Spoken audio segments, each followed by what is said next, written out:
Bonjour, nous allons voir ici le montage de l'Avisa, qui est une mouche noyée. Alors, pour faire cette mouche, nous allons utiliser un hameçon Daiichi 1530 en numéro 10. Et le fil de montage, c'est du fil 12-0 en couleur beige. Donc là, je fais un enroulement sur la hampe de l'hameçon. Et je coupe l'excédent. Alors, je vais utiliser du fil de cuivre de couleur de taille moyenne. Et je vais attacher un brin de ce fil de cuivre sous la hampe de l'hameçon. Je fais glisser le fil et je tourne. Et je le bascule dessous. Alors avec mon ongle, je pousse. Et je ligature. Et je redescends, en ligaturant, je redescends sur la courbure de l'hameçon. Tout en veillant bien à ce que le fil de cuivre soit sous la hampe de l'hameçon. Donc là, il est un petit peu remonté, donc là je le repousse. Et je reviens vers l'avant en faisant des enroulements à spire jointive avec le fil de montage. Et là, je vais enrouler le fil de cuivre à spire jointive. Alors ça, c'est pour faire un petit cul en fil de cuivre. C'est pour lester la mouche. C'est pour que les mouches noyées, dès qu'elles touchent l'eau, elles plongent. Donc il faut l'alourdir un petit peu. Pas trop, parce que sinon, une mouche noyée trop lourde, ça pêche très mal. Donc je fais des enroulements jusqu'à peu près au niveau de la pointe de l'hameçon, à peu près. Et là, je vais bloquer avec le fil de montage en faisant simplement 2 tours. Et je positionne le fil de cuivre en arrière pour le mettre en attente. Je m'en servirai plus tard pour faire le cerclage du corps. Et là, je continue mes enroulements de fil de montage, tout en maintenant le fil de cuivre sous la hampe de l'hameçon. Alors ça, c'est uniquement pour le but de faire un sous-corps régulier, pour éviter les bosses. Donc, je continue.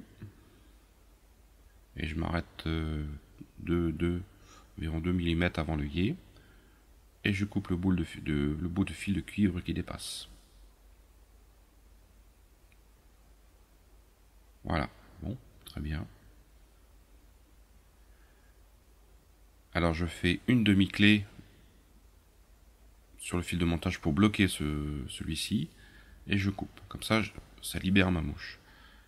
Et là, avec un fil, une polyfloss brillante ou mate de couleur orange, je fais des enroulements pour former le corps. Donc là, je coupe le petit morceau dont je n'ai plus besoin. Je dévrille un peu le fil et je fais mon corps. Donc là, je vais accélérer un petit peu. Alors il faut que le corps soit quand même un tout petit peu plus épais que les enroulements de fil de cuivre. Donc je fais au moins 2 allers-retours. Ça, c'est suivant l'épaisseur de votre polyfloss que vous utilisez. Une fois que j'ai fini mon corps, je prends le fil de montage, je rattrape et là je bloque les 2 fils en même temps. Donc je reprends mon montage. Et je coupe tout ce qui dépasse, tout ce que je n'ai plus besoin.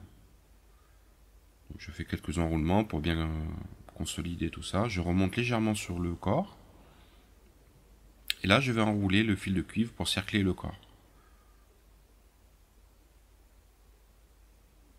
Alors je fais pas trop large, je fais quand même un cerclage un petit peu serré, je dirais.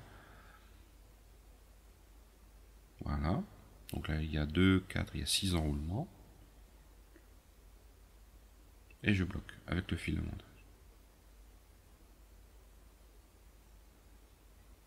Alors, bien bloquer le fil de cuivre avec le fil de montage. Il ne faut pas avoir peur de faire un petit peu de tour. Parce qu'un fil de cuivre, c'est quand même assez dur, donc des fois, c'est pas facile à bloquer. Donc là, je reviens un petit peu sur le corps. Je remonte. Et là, je vais passer un petit coup de vernis rapide, hein, incolore, sur le corps. Ça, c'est pour bien consolider le corps. et pour lui donner aussi un petit aspect verni. Voilà.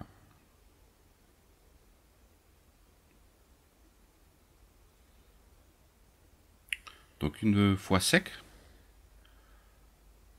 je prends un herle de pan assez long et je le fixe sur la hampe de l'hameçon. Donc je fais quelques tours et là je vais enrouler. Alors ça, c'est pour faire une sorte de petit thorax, une petite boule. Donc il ne faut pas avoir peur de revenir sur les enroulements précédents pour faire une certaine épaisseur. Voilà, faut pas trop non plus. Et je bloque avec le fil de montage.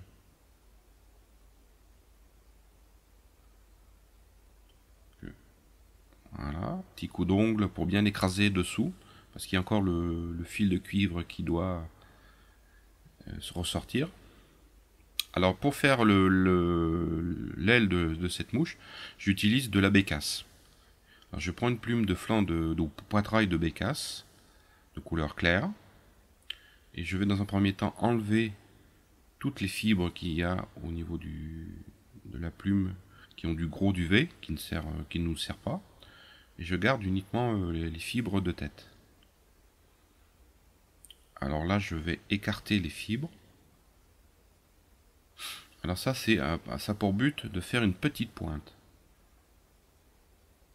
Voilà, on a une petite pointe, on va la couper, et ça servira pour attacher la plume sur la mouche.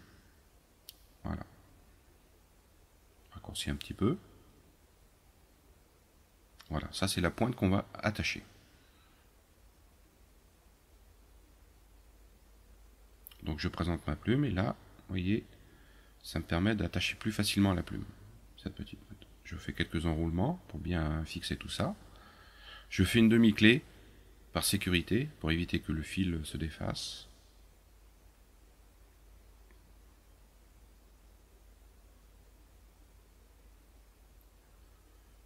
Et là, avec une pince à hacle, je vais enrouler la plume.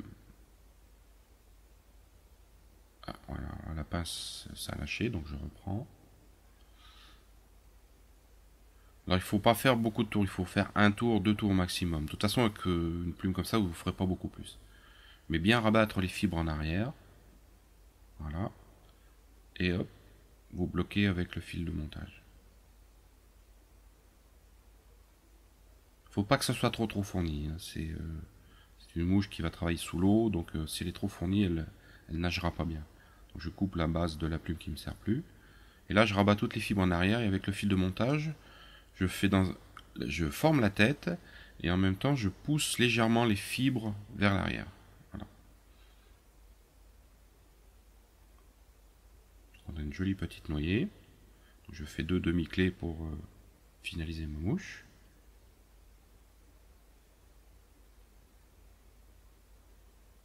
Voilà. Et je coupe mon fil.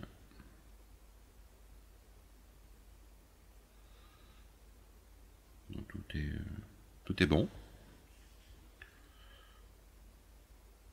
Alors maintenant, il ne nous reste plus qu'à mettre une petite goutte de cyanolite pour consolider tout la tête. Alors je répartis bien sûr toute la tête. Et voilà, votre mouche est terminée. Alors vous pouvez décliner les couleurs, bien sûr. Alors ici, on voit bien la collerette. Et si on souffle dessus, on voit bien les fibres qui bougent bien. Voilà, à vous maintenant.